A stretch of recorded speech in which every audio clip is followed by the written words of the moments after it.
Bismillahirrahmanirrahim. Alhamdulillah, salatu wa salamu ala rasulillah, wa ala alihi wa ashabihi wa man wala. Shikues në nderuar, mirë se takohemi përsëri në emisionin tonë Çka thot feja. Në takimin e fundit patëm një emision special të jashtëzakonshëm me rastin e festës së Kurban Bayramit.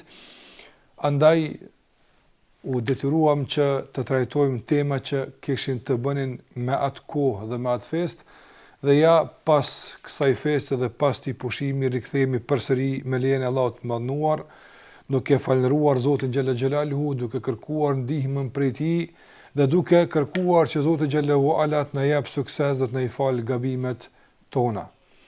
Gjithashtu në fillim të këtij emisioni lutim Allahun e mëdhenuar që lavdata dhe bekimet e Allahut të jenë me Muhamedit sallallahu alaihi wasallam, familjen, shokët dhe gjithë ata që ndjekin këtë deri në fund të kësaj bote.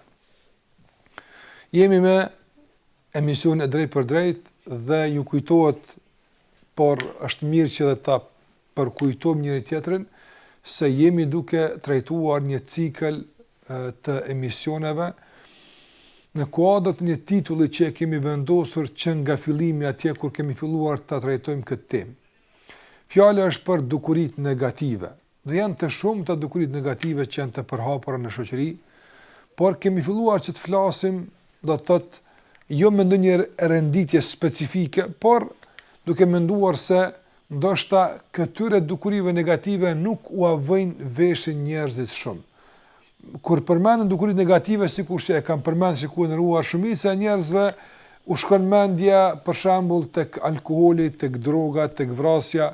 Por pak njerëz mendojnë se dukuri negative është përgojimi, apo zilia, apo ato të tjera që me të vërtet janë të shëmtuara, janë të përhapura në shoqëri, por që rrallë kush për njerëzve i trajtojnë si dukuri negative.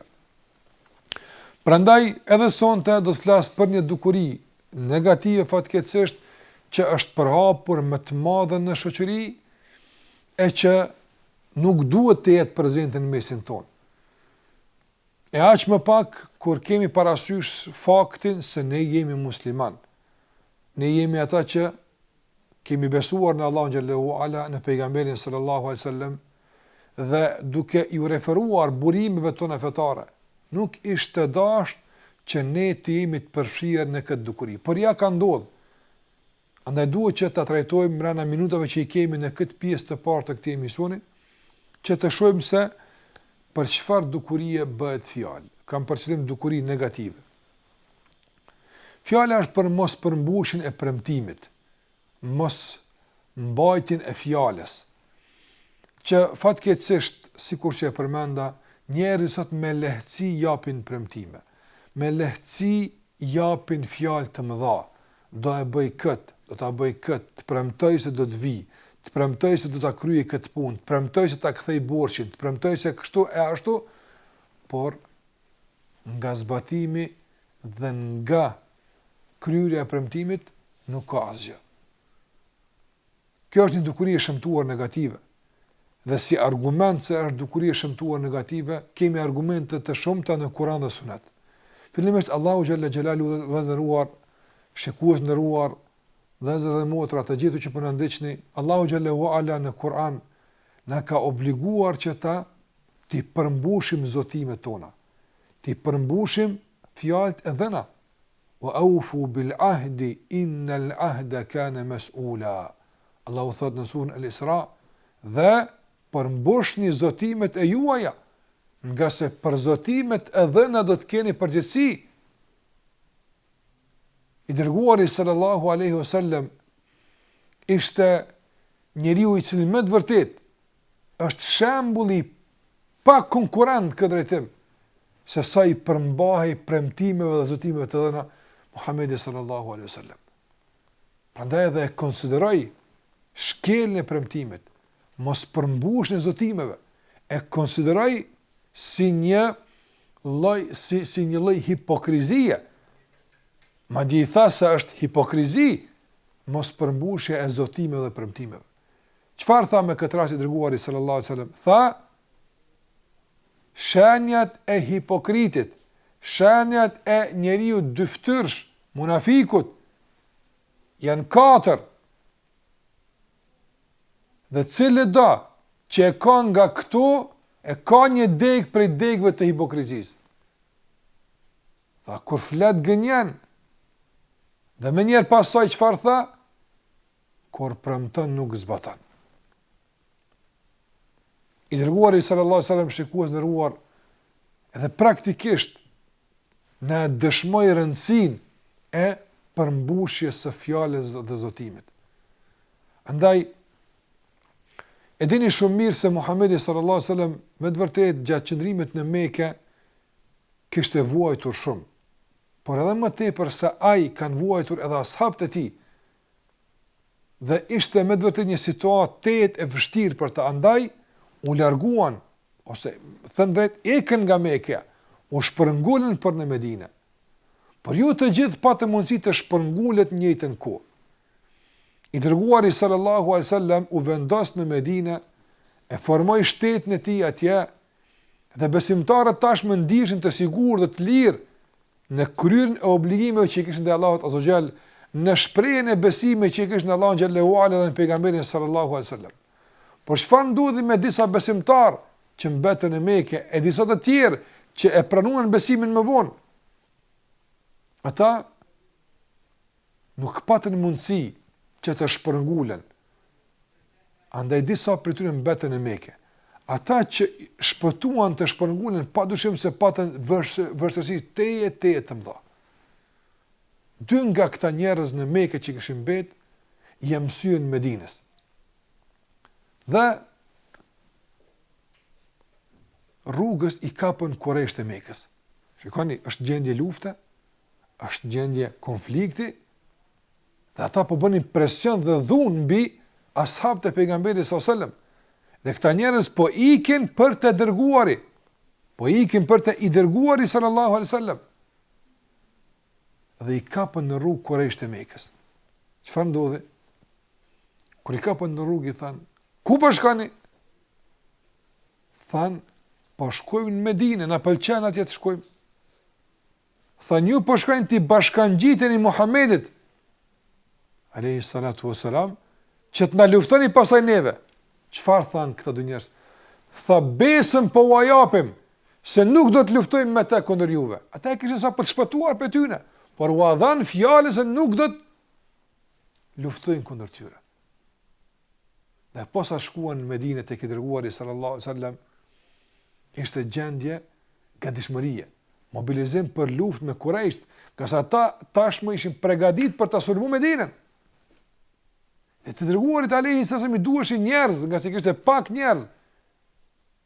I duhej që ndoshta edhe sikurse thot populli unë edhe nga balta të bën njerëz që të jenë sa më tepër, nga se ishin numerikisht pak në krahasim me numrin e madh të ushtrisë së Kurajshve. E këta 2 njerëz ishin shumë të mirëseardhur. Ishte një freski për ushtrinë, 2 njerëz por me përvojë ushtarake, njerëz që mund të kontribuojnë të fuqishëm. Dhe I dërguari sallallahu alaihi wasallam çfarë I pyeti? Tha, si shpëtuat nga Kurajsht? Se dinte se është një rrethim I egër I Kurajshve që vështirë kaloi, vështirë depërtoi nga Mekka në Medinë. Tha, si shpëtuat nga Kurajsht? Çfarë thanë këta? Thanë, na kapën I dërguari I Allahut. Mirë po u dhan fjalën se nuk do të luftojmë kundër tyre, andaj na lëshuan. Atëri dërguari sallallahu alaihi wasallam tha, zbatoni zotimin e juaj. Mos luftoni kundër tyre. Ju zbatoni zotimin e juaj, ndërsa ne po e kërkojmë ndihmën e Allahut kundër tyre. Shiko? Nuk, pse ishin armiq, në luftë. Se gjendje vështirë, por e keni dhënë fjalën, nuk ka t'i bëni mas së fjalë më. E keni dhënë premtimin. Ju shkoni në të lirë. Nuk e keni për obligim të merrni pjesë në këtë luftë së bashku me mua, sepse kam nevojë për juve. Gjithat, vlerat janë më rëndësi. Vlerat janë më rëndësi. Pra disa njerëz sot fatkeqësisht për një interes shumë të vogël e thën premtimin. Thotë haj se tjera herë. Nuk ka më rëndësi, ndoshta ti me thimin e premtimit si ke bë dëm shumë vllaut tënd apo motrës tënde, shokut tënd apo mikut tënd si ke bë shumë dëm. Nuk qëndron rreziku në dëmin që shkaktohet, sepse edhe kjo është rrezik. Por rreziku më i madh është se po rënon vlerat. Po prishet sistemi moral në shoqëri. Kjo është më e keqe, kjo më e rrezikshme. Andaj dërguari sallallahu alaihi wasallam më të rëndësishme e kishte të mbante stabil ndërtesën e virtyteve dhe moraleve dhe vlerave që i kishte ndërtuar në Medinë, se që të imposhte Kurajsh në betejën që po e priste me ta. Sa është mësimi i madh ky. Dhe Muhamedi sallallahu alaihi wasallam ishte shumë i kujdesshëm këtë drejtim, i mbaj shumë fjalës së dhënë.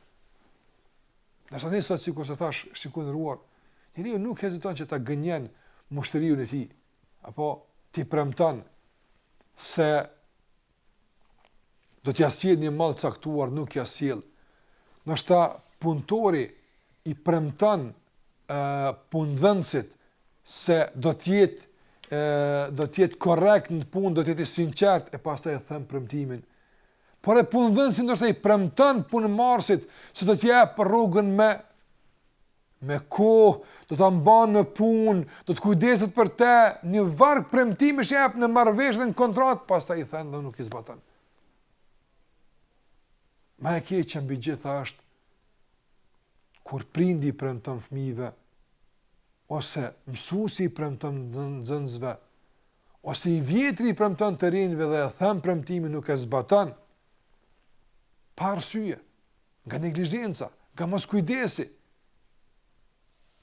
Andaj kjo bëhet e keqe shumë. Këse këta bëjnë shembull i keq për ata fëmijë, për ata nxënës, për ata të vegjël, që ata të vazhdojnë më tutje me rënimin e vlerave, duke mos përmbushur zotimet dhe betimet dhe premtimet e tyre. Edhe sot kemi gjithashtu në fushata të shumta të ndryshme që bëhen me qëllime të ndryshme, qofshin elektorale me rastin e zgjedhjeve, rastin e zgjedhjeve që kemi në prag, qoftë në raste të ndryshme, dëgjojmë premtime të shumta, dëgjojmë zotime të lloj-llojshme, e që njeriu dyshon se do të ketë mundësi njëri gjitha këto t'i bën. Ne duhet të kemi frikën e Allahu xhallahu ala, dhe të turprohemi fillimisht nga Zoti i gjithësisë, e pastaj edhe nga njerëzit që fjalën e dhën ta çojmë në vend. Prandaj dietarët na kanë porositur që mos të premtojmë, përveç se në raste shumë të rralla. Mos të zotojmë për diç, përveç se në raste domosdoshme ku nuk kemi tjetër rrugdalje. Dhe këtë ta bëjmë me bindje, se me të vërtet do të mundohemi maksimalisht për ta bërë këtë. Dhe besimtari përpjeket, mundohet, jep mundin maksimal. Dhe në qoftë se ndodh që për arsye të caktuara, jemi njerëz, mund gabon njëri eventualisht dikun, mos ta zbaton atë që ka premtuar. Nuk duhet të jetë indiferent përballë shkeljes së premtimit, por ti kërkon falje njerëzve që u ka dhënë premtimin. Ti kërkon falje atyre që u ka dhënë premtimin. Më falni, por këto ka qenë arsyet se unë nuk kam pas mundësi të zbatoj premtimet e mia. E jo nuk zbaton premtimin, pastaj edhe akuzon të tjerët pa të drejtë se unë e kam zbatuar, por këta nuk po ma dinë, e këta nuk kam penguar, e ky ka qenë fajtor, nuk u munduar që gjithmonë ta arsyetoj vetën e tij dhe gjithmonë dikush atij ka faj, asnjëherë nuk ka ai faj. Dhe kjo fatkeqësisht tash kjo dukuri ka marrë për masa të mëdha. Njerëz nuk pritojnë, dhe interesant ka turpi që të mbahet premtimi. Ne jemi të njohur si popull, madje kemi një shprehje që kemi qenë të njohur në mesin e popujve të botës me mbajtjen në premtim, fjalën besa e dhën. Kjo vlerë e madhe që është kultivuar në popullin tonë jam të kuptoj se ne kemi qenë ata që i kemi përmbushur zotimet, kur e kemi dhënë besën, e kemi marrë fjalën e dhën. Nuk kemi tradhtuar, nuk kemi mashtruar. Por fatkeqësisht janë rënuar vlerat fetare dhe ato kombëtare dhe kemi mbetur një udhkry që nuk po dim ka t'ja mbajmë. Nuk po dim çka kemi mbetur mo. Pa shkak të përhapjes së këtyre dukurive negative fatkeqësisht. Shikues në ruar, mos mbajtja premtimit, apo mos përmbushja e zotimeve, është e kategorive dhe nivelive të lloj-llojshme, të ndryshme duhet të. Të ndryshme, nivele të ndryshme ka. Nuk janë të gjitha të një niveli, edhe pse të gjitha nivelet janë të shëmtuara të këqija. Po nuk janë të gjitha të njëjta. Cili është niveli më i lartë e që shënon ndoshta nivelin më të shëmtuar të mos përmbushjes së premtimit. Cili është nivel? Mos përmbushja e premtimit dhe fjalës së dhënë. Allahu të mëdhruar se do të jemi rob të sinqert, do ta adhurojmë atë, do të largohemi nga mëkatet, do të jemi të bindur ndaj Zotit. Ne të gjithë krijesat e Allahut, të gjithë ne ja kemi dhënë Allahut premtimin dhe i jemi zotuar se ai është Zoti jon dhe se vetëm atë ne do ta adhurojmë. Ku e dim ne këtë, mos më kujtohet kjo, thot dikush? Allahu ta kujton ty. Nëse Allahu xhallahu ala na përmend, e kush flet më drejt se Zoti? E kush flet më të vërtetën se Zoti? Askush. Allahu na kujton se wa idh akhadha rabbuka, kur Zoti yt e mori premtimin dhe zotimin nga bijtë e Ademit, kur ata ishin ende në kurrizën e babës së tyre, ende nuk ishin krijuar, ishin në botën e shpirtrave. Ne ajo kohë nuk na kujtohet, por mjafton që Zoti na kujton këtë premtim, dhe kjo është e vërtetë. Zoti i tha krijesave, elestu bi rabbikum, a jam unë Zoti juaj? Të gjithë thanë, po, dhe dëshmojmë ne për këtë. Ne dëshmojmë se kemi thënë se o Zot, ti e Zoti jonë. Në çfarë kuptimi ti e Zoti jonë? Ne do të adhurojmë ty, ne do të i respektojmë ligjet e tua, do të i përmbahemi rregullave, dispozitave. Prandaj, ai që i përmbahet besës së dhënë Allahut Azza wa Jall, është e pritshme nga ai që ti përmbahet edhe zotimeve të dhëna njerëzve të tjerë. Ai që ja ka shkel Allahut premtimin, ai që nuk është përmbajt zotimit dhe Zoti xhallahu ala i ka premtuar se o Zot, kur të më sjellësh në këtë botë, unë do të adhuroj ty. Madje edhe këtu në këtë botë, sa herë jemi zotuar Allahut, o Zot, në qoftë se më shëron kët, në qoftë se më largon nga kjo sprovë, në qoftë se më shëron, në qoftë se më ndodh kjo, unë do t'i fali 5 kohë, unë do të largohem nga ky haram, unë nuk do të bëj këtë keqe. Dhe Allahu xhallahu ala ka ndihmuar. Allahu xhallahu ala na ka përkrahur, na ka shëruar, na ka furnizuar. E ku është mbajtja e premtimit? Ku është përmbushja e zotimit atëherë? Është harruar. Është harruar. Sa njerëz kur kanë qenë të smur, ja ka dhënë besën Zotit se nëse ngritem, o Zot do të falem. O Zot, nëse më shpëton kësaj rrode, nuk do bëj keq më kurrë. Ja dhën besën Allahut dhe e thyen prap. Ky është niveli më i shëmtuar, më i keq i shkeljes së premtimit.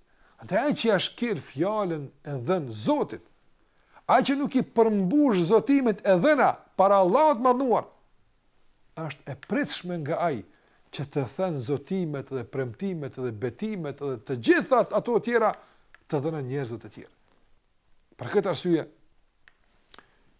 e kam pyet Hasan al-Basri rahimahullah se me këtë duhet të shoqërohemi. Çfarë tha ai? Shoqërohu me atë që ka frikën Allahut, nga se ai të respekton, të nderon, i zbaton premtimet. Besimtari e din se fjala kur del nga goja sjell përgjegjësi para Zotit. E besimtari e din shumë mirë se çfarë i bie të kesh mbi supet e tua të ngarkuar një përgjegjësi që për te do të japësh llogari nesër para Zotit të mënduar. Prandaj mundohet që ta zbaton premtimin dhe në Allahut Azza wa Jall. Ne ja kemi dhënë Allahut premtimin kur kemi qenë ende në botën e shpirtave. Por në këtë botë kur kemi ardhur, kemi dhënë premtimin. I kemi premtuar Allahut Azza wa Jall. Nuk e thënë la ilaha illa Allah Muhammadur Rasulullah. Këtë fjalë kur ti e ke thënë, kjo fjalë nuk është një fjalë goje, shikues nderuar. Vllai nderuar, motra nderuar, fjala la ilaha illa Allah nuk është një fjalë e gojës që nxirret, por është një premtim që jepet. Çfarë premtimi? Po, ti zotohesh kur e thu këtë fjalë. E me çfarë zotohemi atëherë? Ne themi la ilaha illa Allah, nuk meriton të adhurohet me të drejtë askush pas Allahut. E kur ti ja konfirmon Allahut se ati i takon e drejta, e vetme, e askuj tjetër për të adhuruar, ti duhet të dish çfarë është adhurimi atë. Ti po thua se nuk meriton të adhurohet askujt në këtë botë, nuk do t'ja kushtoj adhurimin pas Allahut. A nuk është ky premtim? A nuk është ky zotim i dhënë? Po është. E çfarë është adhurimi? Adhurimi është që të flasësh vetëm atë që Zoti është i kënaqur dhe të veprosh vetëm atë që Zoti është i kënaqur. Adhurimi është që të largohesh nga çdo fjalë dhe vepër që Zoti që ti po edhur nuk e don. Ja ke dhënë besën Zotit, fjalën ja ke dhënë. Dhe ke thënë la ilaha illa Allah. Dhe ke thënë Muhammedur Rasulullah, ashtu sikur që kam pranuar dhe kam deklaruar se nuk meriton të adhurohet me të drejtë askush pas Allahut. Gjithashtu Zot besën po ta dho. Po të zotojmë o Allah në emër të këtij besimi se nuk do të adhuroj ty asesi përveç përmes mësimeve dhe porosive dhe udhëzimeve që më la i dërguari im Muhamedi sallallahu alaihi wasallam, nga se unë kam besuar se ai është i dërguari yt. Kjo është zotimi më i madh i mundshëm, premtimi më i madh i dhënë historinë e njerëzve ndonjëherë. Është ky i shahadetit, i fjalës la ilaha illa Allah. Kush e shkel kët? Për tjerat s'ka dërtaj më, s'ka gajle më. Kush e ka shkel premtimin dhën Zotit se Allahun do të adoron. Prandaj, edhe kur të dikush na premton, nuk po them që të flasim dyshime, ka njerëz, çdo kush për ne bën gabime, kolshime, po ka njerëz që janë të mirë, të devotshëm, sinqert, ka lloj. Mundohu që kur dikush premton shumë diçka, edhe nuk je i sigurt a me i besu ajo, shiko se sa e ka të theksuar zbatimin e premtimit dhe përmbushjen e zotimit dhe në Zotit vet.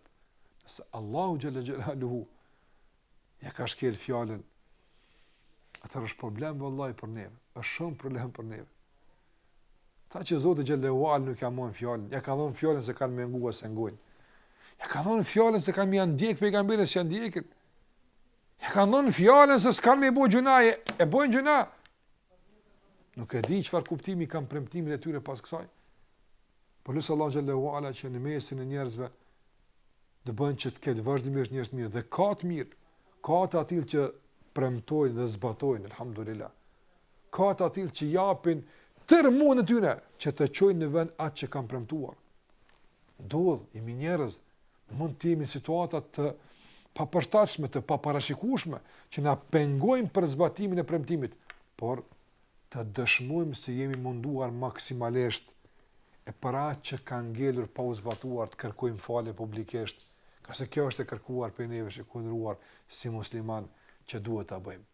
Andaj, përmbushja e premtimit, padyshim se është një moral, është një virtut i lartë që duhet pajisur me të çdo musliman dhe muslimane. Dhe të kemi frikë Allahun xhallahu ala e ta kemi parasysh se premtimi i dhënë, fjala e dhënë, në ngarkon me përgjegjësi para Allahut të mënduar. Dhe në qoftë se nuk e zbatojmë premtimin e dhënë, atër Allahu na merr në pyetje. E Allahu e din pastaj më së miri se a kemi pas arsye për këtë apo nuk kemi pas arsye për këtë. E në qoftë se nuk kemi pas arsye, jo sipas neve, sipas neve na gjithë kemi arsye, po sipas Allahut gjithë kemi pas arsye, atëherë Allahu na ruaj nga dënimi i dhimbshëm. Allahu na ruaj nga dënimi i dhimbshëm. Prandaj të zbatojmë fillimisht premtimin dhën Zotit xhalla xhelaluhu. Të përmbushim zotimin që kemi jap Allahut se kena me adhuru, kjo është më e madhja.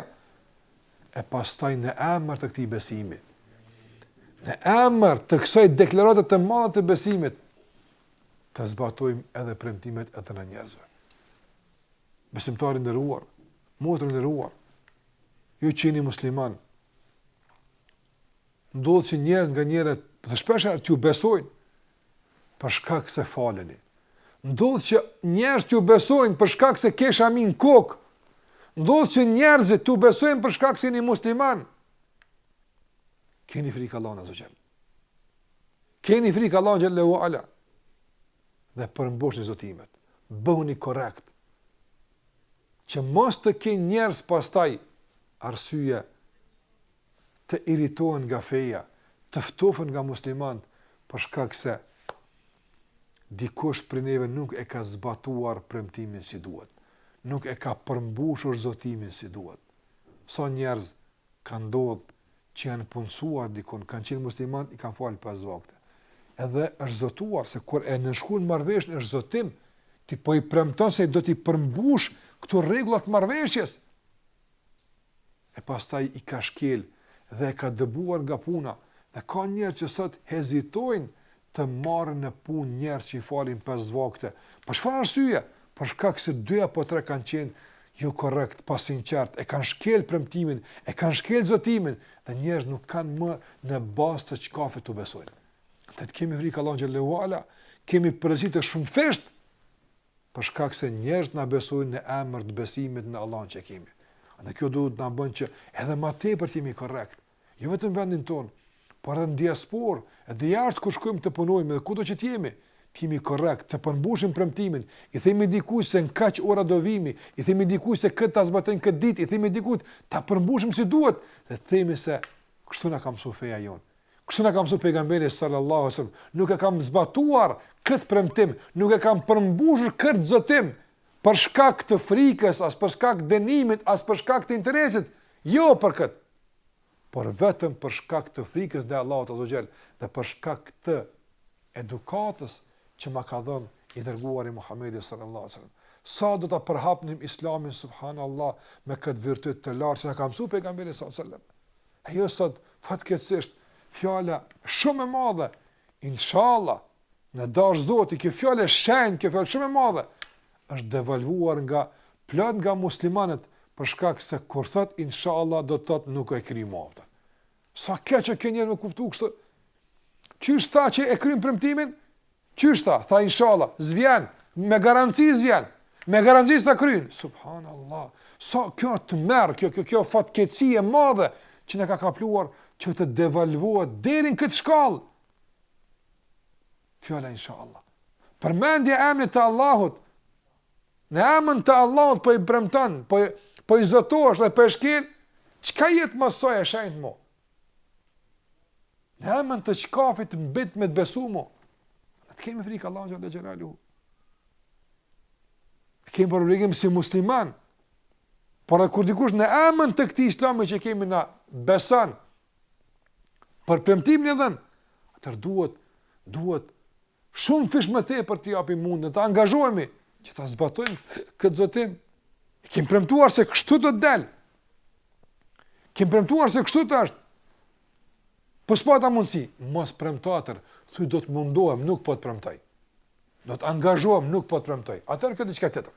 Nuk i ke premtuar. Por i ke premtuar, po, do të bëhet, do vi, do të ndodh. Atëherë ka marrë fund kjo punë. Para se vdekja, Allah na ruaj, ose do një rrethon teje të vështire, jashtëzakonshme, që me të vërtet kushdo që dëgjon këtë arsye të beson se kanë qenë ke munduar, po me të vërtet pas ka arsye pse s'ke mujt. Ndodh kjo.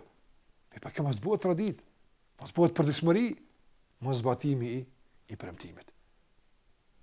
Ka shumë tekste kuranore, ka shumë fjalë të dërguarit ose në porosi, fjalë të dietarëve mësime që na flasin se duhet ta përmbushim zotimin e dhënë, ta mbajmë fjalën e dhënë, qase fjala ka përgjegjësi.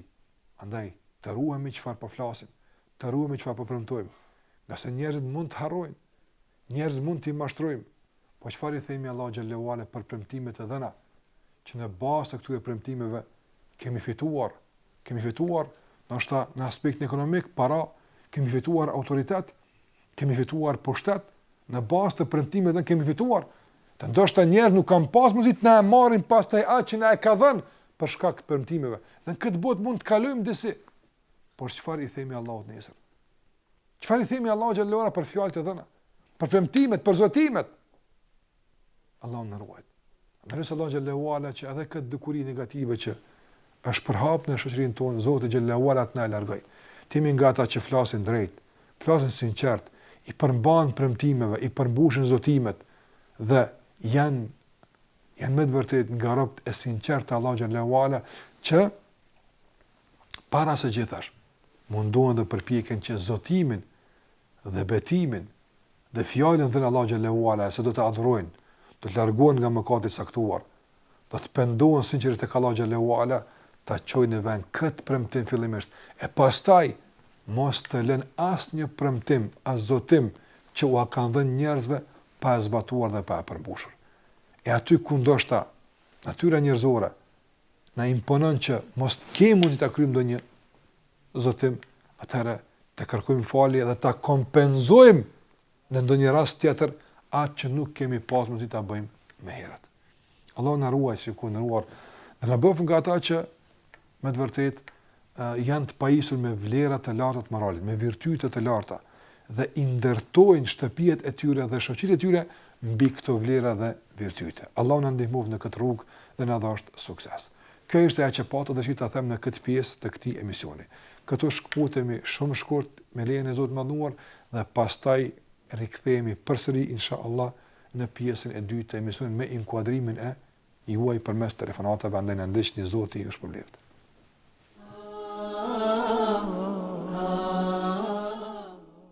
Shikues nderuar, u rikthyem përsëri në pjesën e dytë të emisionit ton dhe tashmë në pjesën e poshtme të ekraneve të juaj e keni numrin e telefonit për t'u inkuadruar. Që nga koha e pauzës kemi një shikues duke prit në lidhje, andaj e inkuadrojmë më një herë. Selam aleikum hoxha. Aleikum selam ورحمة. Deshta me ta bëni pyetje, nëse ka mundësi. Po urnalla. Deshta me pyet për rekone faljes namazit të sabahit. Domethënë a është 20 minuta maksimum sakut, a është 35 minuta. Po. Edhe në rast se është 35 minuta, atëherë mu po duhet me shku në punë, domethënë ora 6, e nuk po mri me fal. Çka më vepru, çish më vepru në këtë rast? Po, e qartë Allah. Selam aleikum. Aleikum selam ورحمة الله. Koha e faljes së sabahut fillimisht përcaktohet në bazë të disa shenjave që shfaqen në horizont. Sikur që Allahu xhallahu ala ka përmendur do se është dalja e agimit. Posa të del agimi, kjo është ai se është duke apo ka hyrë koha në namaz sabat. Por përsa gjithë njerëzit nuk dinë që të dallojnë këtë kohë dhe të shohin shenjat, është përcaktuar takvimi, që njerëzit të orientohen me takvim. Dhe në takvim atje është imsaku që nënkupton një kohë të përmbajtjes nga ushqimi kur don të agjeron. Kjo është imsak, përmbajtje. Dhe hoxha i nderuar që ka bërë takvimin dhe ka përpiluar takvimin duke u shërbyer me mënyra matëse të ndryshme për të përcaktuar kohën e namazit, ka përmend se imsaku kur është përmend 20 minuta janë të mjaftueshme për ty koha e namazit të sabat. Andaj mendoj se tashmë edhe në këtë kohë të dimit që nata është duke u zgjatur, shpresoj që 20 minuta të jenë të mjaftueshme që të koha e namazit të sabat. Po nëse ke këtë problem apo për të shkuar në punë, kjo problem mund të jetë i tejkaluar për një kohë caktuar, përsi kur shtyhet sabah mund të kesh problem. Andaj duhesh bëz një zgjidhje tjetër jo që të falësh më njëherë posa të koha e namazit sabat. Përndryshe, nëse njeriu ka mundësi me fal sabahin mas gjysmë ore, kjo do të ishte më e mirë për të. Por nëse është i detyruar sikurse ti ta bën kët, atëra nuk prish punën me fal edhe mas 20 minutave inshallah. Shpresoj që kjo të jetë e rregullt inshallah. Kemi telefonat tjetër në kuadrojmë? Urna.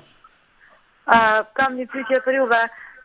Kam lexuar një faqe interneti që thotë që me lexuar edhe Kursin edhe 2 suret ajete, nuk e di, të Al Imran në Kur'an, thotë që Allahu e këshyr 70 rënditje qatë njeri ndryshe, edhe ja plotson 70 dëshira, është e vërtet apo vetë që ka postu dikush hajt? Po, e qartë. E qartë, e kuptova, shumë e qartë, e kuptova. Edhe diçka. Pse në shtetet islame ka shumë trazira janë shumë pa drejtë dhe pse feja realisht në sipas Kuranit është në rregull. Kurse në shtetet katolike dhe pse janë musliman janë shumë anjertë për mendimin tim. Po, Ka çështja. Faleminderit. Po, e qartë. Se përket pyetjes së parë, domethënë kush e ka dhënë ajetin Kursin në 2 ajete të surës Al Imran, Allahu xhallahu ala shikon atë njëri ndryshe, ja plotson 70 dëshira kështu më radhë. Ky hadith nuk është i vërtetë. Po ka hadithe të tjera të cilat flasin për vlerën e ajetul Kursis. Do të kush e këndon pas çdo namazi, atëherë ky njeri pengohet nga hyra në xhenet vetëm vdekja. E pengon për ty në xhenet. Do thotë posa des hyn në xhenet për shkak të vlerës së madhe të ajetul Kursis. Por ai që në mas namaz më falet e kënon ajetul Kursin. Gjithashtu ka ardhur në hadithe që kush e këndon natën, Allah ja dërgon një mbrojtës prej melekëve që e ruan deri në mëngjes. Atë ka ditë shumë që flasin për vlerën e ajetul Kursis. Po gjithashtu edhe hadithe që flasin për vlerën e 2 ajeteve të fundit apo ajeteve të fundit respektivisht të surës Ali Imran dhe 2 ajeteve të fundit të surës Al-Baqara. Ka hadithe që flasin për vlerën e këtyre ajeteve, por jo me këtë vlerë se 70 dëshira i plotësohen, Allah shikon ndryshe kështu më. Kjo është një postim që e ka bërë ndokush i cili nuk ka dije për vlerësimin dhe verifikimin e haditheve. Andaj ne i këndojmë këtu, por jo për shkak të kësaj vlere, por për shkak të vlerave tjera që kanë ardhur. Sa përket pyetjes së dytë është një pyetje tejet e gjatë, domthonë që nuk është thjesht e mundshme të përgjigjemi kështu me 2-3 fjalë nga një problem i grumbulluar me dekada, nuk është tash ky problem.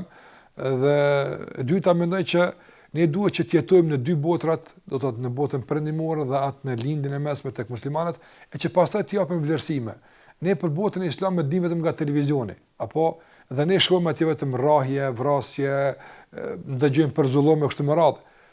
Ndërsa gjithashtu edhe për botën perëndimore, shumë njerëz nuk kanë pas rastin me dal dhe dim vetëm për atë anën e caktuar të medalës, nuk dim tjetër përveç kësaj. Ne duhet të them që njeriu për vlerësuar dhe për bërë krahasimet e dhura duhet të jeton me njerëz që din se kush është më njeri, kush është më i kujdesshëm, kush është më i sjellshëm, kush është më i mëshirshëm, e kështu me radhë. Nuk dua që unë të arsim këto klasifikime, por unë kam jetuar në botën islame dhe e di se çfarë njerëz atje. Dhe gjitha ato që mblidhen me atë janë kujtime teje të mira për respektin, për solidaritetin, për mbështetjen, për krahjen, mëshirën që këta njerëz na e kanë dhënë edhe neve si studentë atje, por edhe për popullin tonë kur kemi qenë neve në raste të krizave të caktuara. Prandaj duhet të jetosh me dikë për ta njohur, për ta ditur. Ka sot televizori ka aftësi shumë të mëdha për të manipuluar me mendjen e njerëzve. Dhe mund të njëri shumë i mirë apo një njëri i devotshëm të shndrohet njëri të keq dhe mizor. Mund që përmes televizionit viktima të shndrohet në vrasës dhe në xhelat. Prandaj këtu manipulimet mediale që mund të bëhen dhe bën vazhdimisht, nuk duhet që ato të jenë bazë në kriteret që ne përmes tyre pastaj i vlerësojmë vendet se ku janë njerëz më të mirë, ku janë njerëz më të këqij kështu me radhë. Duhet jetojmë për dëmërësime.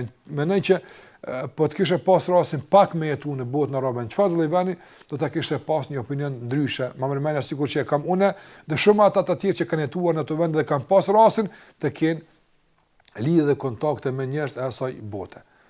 Kemi telefonat e inkuadrojmë. Selam aleikum hoxha. Aleikum selam ورحمة. Thjeshta një pyetje më ta bu, tash që është koha e zgjedhjeve këtu në Kosovë. Në bazë kushteve dhe rrethanave që po jetojnë këtu në Kosovë dhe premtimeve këtyre gjanave që po japin, a kem halal me votu, domethënë a është lejuar me votu apo jo? Po e qartë. Padyshim se nuk do të mund të shmangemi kësaj bisede dhe përgjigjeve në këtë pyetje nga se ka të bëjë me një, domethënë me një çështje që të gjithë neve na preokupon dhe na brengos kush do të jenë ata që do të përzgjedhen për të udhëhequr me vendin tonë, me komunat tona, ku ne detyrimisht bëjmë pjesë në ato komuna. Do të fol për këtë në rast tjetër kur jemi pak më afër, që të kemi informatat pak më të freskëta, por po them si përgjigje shkurtimisht në këtë pyetje se normalisht votimet që tek ne organizohen dhe në shumicën e vendeve në botë dhe përmes tyre zgjedhen të përzgjedhurit e popullit për të udhëhequr, kjo metodë nuk është metodë islame. Islami ka metodë tjera për përzgjedhje.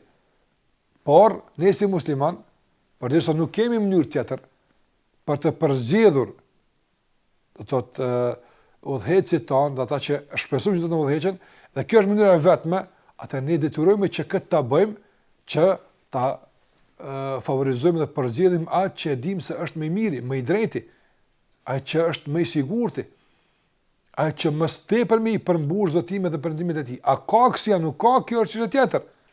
Por duke u nisur nga ky shpjegim që e bëra deri më tani, edhe pse shumë i shkurt, thash me siguri inshallah do të mundohemi që në takimin tjetër që do të jetë shumë më afër zgjedhjeve të flasim për këtë çështje, ndoshta pak më gjatë, por kësaj rreth them se dalja në votime është një detyrim që ne si qytetar duhet ta bëjmë dhe nuk kemi tjetër zgjidhje përveç se për të dalë në zgjedhje.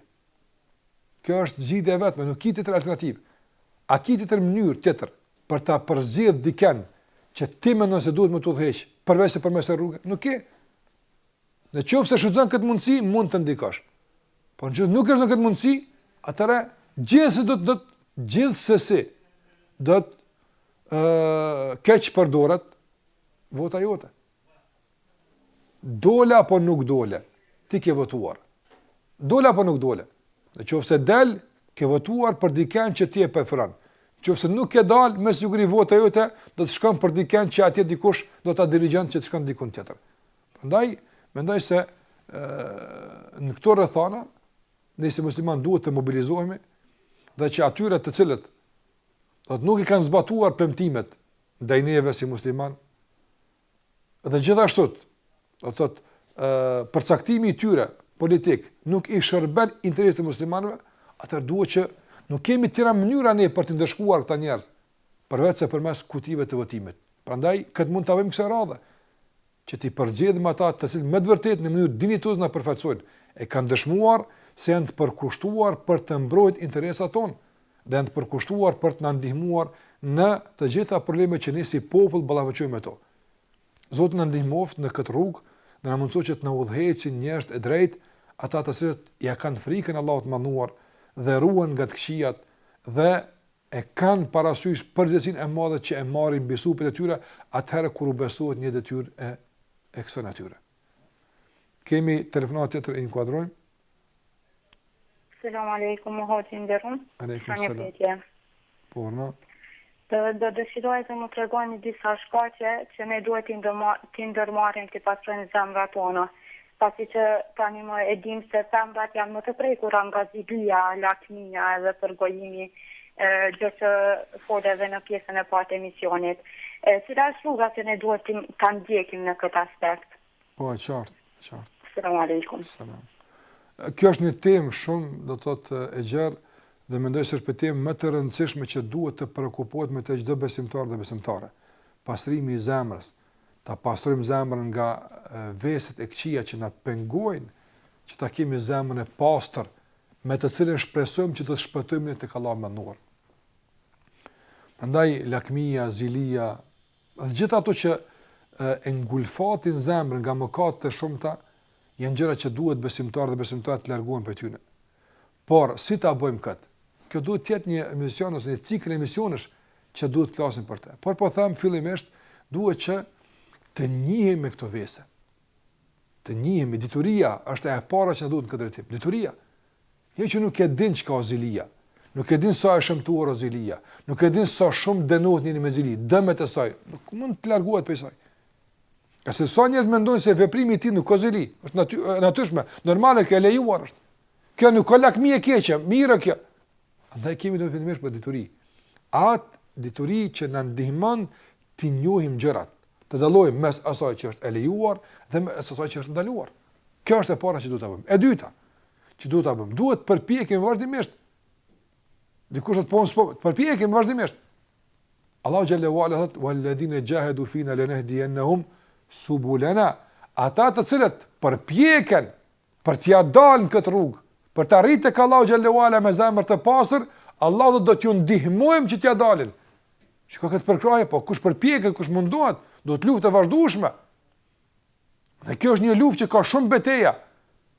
Ti mund të të ngadhnesh në një betejë, po mund të dështosh dhe të humbësh në betejë tjetër, por vazhdo me tutje. Lufta e vazhdueshme është ajo që ne duhet këtë rresim. Vazhdimisht, dituria dhe përpjekja. Dhe e treta është të nderit me njerëz të mirë, që ata e kanë ndër pastrimin e zemrës. Nuk mund të menet me një shoqëri, për shembull që ata nuk i kushtojnë vëmendje pastrimit të zemrës dhe ti mundon pastru dhe posa arrin me ta, pa ata të smujnë. Smujnë me zilit, smujnë me lakmit, smujnë me përgojime kështu me radhë. Jo. Ne duhet edhe të ndihmojmë mes vete. Prandaj edhe Allah xhallahu ala ka përmendur, "Wal asr innal insana lafi khusr." Allah betohet në kohën që është jeta jon. Të gjithë njerëzit janë humbje. Shikoj janë humbje në dështim. Illa alladhina amanu. Pas ka përjashtime, jo të gjithë. Por shumica janë. Pas atyre të cilët kanë besuar, kanë bërë punë të mira, wa tawasau bil haqqi wa tawasau bis sabr, këshillohen për të vërtetën dhe këshillohen për të bërë durim. Andaj, sikur që e kanë përmendë dietarët, këtu i kemi dy gjëra të ndara. Ata që kanë besuar dhe bërë vepra të mira, do të e ka plotësuar vetën e tij me atë që duhet ta plotëson. Wa tawasau bil haqqi, e pastaj janë këshilluar mes vetë për të mirë. Andaj janë munduar që edhe të tjerë të plotësojnë me atë që ata janë plotësuar. Dhe kanë shkëmbyer plotësim mes vete. Unë i kam ndihmuar dikujt që ta instalon një virtyt mirë dhe ta largon një vesh të keq, por edhe dikush tjetër i imi më ka ndihmuar mua që ta bëj këtë njëjtën. Andaj të ndihmojmë mes vete. O tawasau bis sabr, dhe të shillojmë bë sabër dhe pak largohet inshallah. Kimë kur sukses në këtë tim e kështu me radhë. Prandaj mendoj që me këtu, me lenin Allah xhallahu ala, edhe pse thash kjo është një temë e gjerë, kjo është një projekt i madhjetësor që duhet i kushtohet vëmendje dhe kohë më shumë se kaq. Shpresojmë që do të kemi ndonjë rast tjetër ku më shumë do të flasim për këtë çështje, por kësaj radhe si përgjigje mendoj se mund të jetë kjo një udhëzim i mjaftueshëm në këtë rast. Allah dhe më së miri. Kemi telefonat të inkuadrojmë? Selam aleikum. Aleikum selam wa rahmatullah. Dhe sa më bëni pyetje lidhur me në namazin e Asis, domethënë. Po. E kam lexuar domethënë në internet, domethënë për namazin e Asis. Domethënë për gratë është më mirë me vanu namazin e Asis, me fal një tretën e natës. Po. Domethënë për burrat është më mirë veç në fazën me fal në kohë Asis, sunetin me fal një tretën e natës. Po. E qartë. Selam aleikum. Selam aleikum. Namazi Asis, sikur çdo namaz, është më mirë të falet në kohën e vet. Përveç se nëse njeriu është i sigurt se mund ta fal pak më vonë dhe nuk e zgjumë. Dhe kjo vlen për gratë që falen të shtëpia, ndërsa burrat e kanë do të thotë rregullin që duhet të falen në xhamat. Por nëse njeriu nuk ka pas mundësi me dalë në xhamat për arsye të pranuara fetare, atëherë i themi që ta shtysh Yatsin pak nuk prish punë, madje mund të jetë më mirë. Por jo të shtyhet më larg se gjysma e natës. Jo, Yatsia nuk falet në pjesën e tretë të natës. Në pjesën e tretë të natës është e preferuar dhe është mirë të falë namazet nafile vullnetare. Ndërsa se përket farz Yatsis, atëherë edhe burrat, edhe gratë, nëse e shtyn deri në gjysmën e natës, por jo përtej gjysmës së natës, nga se pastaj kalon në një zonë kohore ku dietarët janë të mospajtimit se a është koha e Yatsis apo po nuk është koha e Yatsis. Prandaj nuk është mirë pa arsye të futemi në atë zonë të mospajtimit mes dietarëve, përse mund ta bëjmë këtë në zonën e pajtimit, ku gjithë dietarët janë të pajtimit se koha e Yatsis është prej hyrjes së saj deri në gjysmën e natës. Andaj jo në pjesën e tretë të natës, por në kohën e saj, kjo është ajo që është e preferuar. Kemi telefonat e inkuadrojmë. Selam aleikum. Aleikum selam tullah. Po, ze kam një pyetje rreth të Facebookut, të thamë shumë të vllazmi e motra që bojnë muhabetin e përqat në ta ka të të se kom dhe gjumë këtë muhabetin me vllazmi. A është për shembull e lejuar nëse në komentit në propostimet që vëvon për shembull një moshkull është në famën të lojnë volume ose pa foto në Facebook e tani apo në dhe tani interesohet më të shme mos po përshtatë ta fole tani në kene tani piktyt me kalu për shembull me shku të baba i thojë pa të i të kalu norma që të thonë që të bojnë tjerë që të i hinë pellet vitë më më shumë kuptu edhe me do të shembull edhe nuk e ki për shembull njëtën që të thonë që vetë tjesht e gjonë dhe i kanë atë në je interesuar për të kanë edhe zgjedhë për shembull mirë në Facebook, edhe del, so je leju se edhe ku janë pasojat për shembull nëse kanë të kolla viti zonë për shembull si ka rrate që i styr lloj mirë një njoft, edhe janë pastaj janë martuar sana edhe atë kurs të keqë për shembull se ku janë tokët ku për shembull se i shkelin sot në vërtetë se u bë shumë besoj edhe si të motra si të vëllezër musliman për shembull që i bojnë që të alo nuk ka diçka nëse po të po sakt rreth biseda me smeshkëve e femra për shembull në Facebook. E qartë. Unë po kyqem në përgjigje nga fundi i pyetjes ku vllai jon tha nuk ka ndonjë fetva të qartë në këtë drejtim. Unë mendoj se duhet të hulumtosh se ka. Hoxhallarët kanë folur për këtë çështje. Dhe unë po flas fillimisht për veten time, se e di se në shumë raste kur më është dhënë mundësia apo jam pyetur, e veçanërisht edhe në faqen e Facebook, në profilin personal, do të më kanë ardhur shumë pyetje për këtë çështje, jam përgjigj edhe me video për këtë çështje duke thënë atë që do ta them edhe sonte. Dhe e di jam i bindur se edhe xhallarë tjerë kanë folur për këtë, kasi kjo është një dukuri që është përhap dhe nuk mund që xhallarë të mbeten indiferent përballë këtij problemi. Kjo është e para. E dyta, Facebooku, sikurse edhe rrjetet tjera sociale apo sikurse interneti në përgjithësi, është një thikë me dy teha. Është një mirësi të cilën nëse e shfrytëzojmë si duhet për të mirën tonë, për të mësuar dijen e shariatit, për të ndëgjuar ligjërata, për të postuar haditha, ajete që i lexojnë njerëzit, kur do qofshin ata. Kjo është hajër. Edhe shumë mënyra tjera që mund të shfrytëzohet Facebooku apo Twitteri apo ku e diun çfarë rrjete tjera sociale. Apo edhe faqet e internetit në përgjithësi. Dhe gjithashtu mbetet tehu tjetër i kësaj thike që është helmuar i keq, që fatkeqësisht njerëzit përhapin sherrin të keqen apo edhe komunikojnë dy gjëni mes vete, e që ky komunikim është një parathone për të vazhduar më tutje deri në haram, Zoti na ruaj. Sikur që ka raste të shumta në këtë drejtim dhe tregime të lloj-llojshme që nuk dëshim ta banalizojmë sonte emisionin tonë me to. Një besimtar i cili dëshon të kërkon nuse, apo një femër muslimane që dëshon të kërkon një burr, nuk duhet ta bëjnë këtë përmes Facebookut. Gjasë në Facebook futet çdo kush. Ti nuk e din kush është në atë anë atje. Nuk duhet të përzgjedhim shoqëruesin e jetës me dy fjalë apo tri fjalë që na i thot dikush që nuk e njohim, nuk dim kush është ai. Nuk duhet këta bëjmë kështu. Vëlla musliman, mashti musliman, kur do me përzgjedh në një femër muslimane, nuk e përzgjedh pse ka kaluar rrugën se pash edhe nuk shkon kjo punë kështu. Por është ndoshta nëna e tij, është motra e tij, e ka punë një motrë muslimane të sjellshme, të moralshme, të vëllajem, është një motrë muslimane e mirë, e moralshme, e sjellshme, ai fillon të interesu. Apo ndëgjon në një vëlla musliman thotë, vëllai nderuar, e di që ti i pamartum, po gruaja ime i ka dëshuar që njëra prej tyre është e sjellshme, moralshme, nuk di çfarë më interesu për të. Atë dikush më tani vetë dikush që e njeh, që është motra muslimane. Dikush i interesuar për të, shikon kush është ai. Para se të fillon me komuniku me te, para se të fillon të flet me te, kush është ai? A ka lëvdu dikush, a e njeh ndonjë hoxha atë njeri, ndonjë vëlla musliman, a o xhamatli, kush është ai? Që thotë që shkojnë nga kjo rrugë, nga Facebooku. Nuk shkon pe Facebooku të drejtë mësit një te baba. Nga se kjo është ndaluar.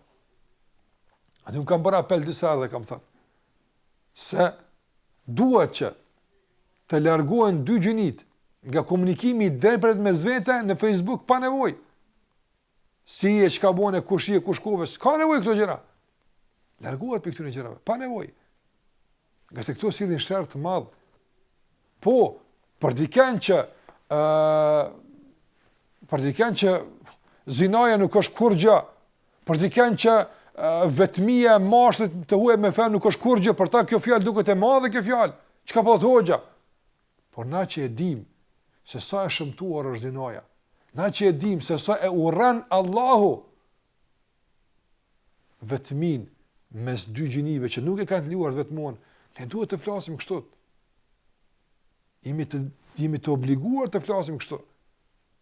Prandaj kemi frikë Allahu xhallahu ala. Ka njerëz dikush, po pe këshillon një motër me hadith, ka kush këshillon atë motër. Ai motër s'do më këshillu, ka shumë vende ku mund të gjejmë këshilla për vetën e saj. Dhe ai vëlla që një motër do më këshillu, ka ai vëlla ku më gjet ball derse mësime ligjërata ku udhëzohet. S'ka me ti me zvete me komunikua atje në Facebook e me biseda të ndryshme që më mësoni hadith ose më mësoni ayat e kështu me radhë. Ka raste kur lejohet të s'po them, nuk janë të gjitha dyert të mbyllura. Po për shkak se fatkeqësisht njerëz po e keq përdorin, po na detyrojnë që disa dyrë që kishim pas mundësi më shizu edhe ato të mbyllen. Kjo është e një orë. Mënyra preventive në shariat është e një orë. Të mbyllim ndonjë ide për shkak se me të vërtet ka vërshuar sherrri, ka vërshuar e keqja.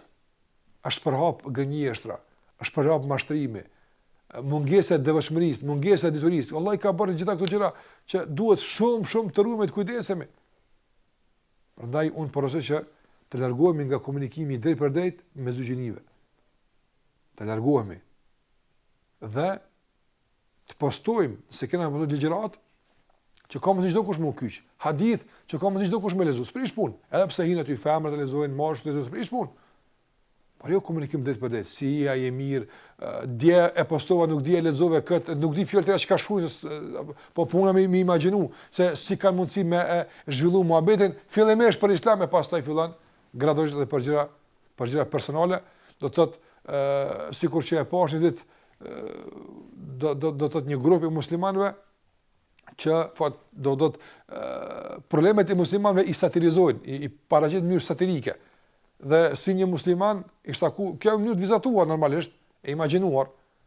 Një musliman i shtaku me një musliman dhe i thotë, unë kam mundësi me mësu gjuhë arabe dhe me mësu Kur'an dhe e gëzuar se do mëson Kur'an, apo dhe tashmë po ndahen dhe ajo po imagjinon femra, do thotë se si do të lexon Kur'an pas pak kohë mëson arabisht, ndërsa ai po imagjinon si do ta kesh së shpejti një nusë dhe një grua që ta merr të shtëpia. Andaj ai ka me dikun tjetër, kjo ka me dikun tjetër. Jo të gjithë kanë ndërmend me të bëu davet, me të thirrë me mësu. Njerëzit kanë qëllime të vetë dikun tjetër personale. Edhe pse këto i realizojnë përmes, padyshim i realizojnë përmes islamit, mas mirë, mas lehtë është përmes ajeteve, haditheve, këshillave apo e pastaj mshefet një befasti tjetër që nuk kuptohet pas asaj se nuk pas ka qenë dert islami shumë as mësimi i fesë, as e arabisht, as i Kur'anit, po pas ka qenë këtë diçka tjetër. Allahu na ruaj atë. Ai të ruhemi, e të kujdesemi që mos të bëjmë viktima të këtyre mashtrimeve të shumta që ndodhen në Facebook.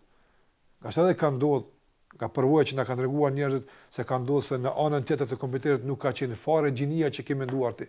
Ka menduar një mashkull që po flet me një femër, ndërsa atje ka qenë një mashkull që ka provokuar vazhdimisht derisa e ka bëhur tërësisht apo e ka nënçmuar dhe për buzë e pastaj ka kuptuar se nuk qen ka e gjini që ai ka komunikuar me të. Këto vështrime të mundshme të bëhen.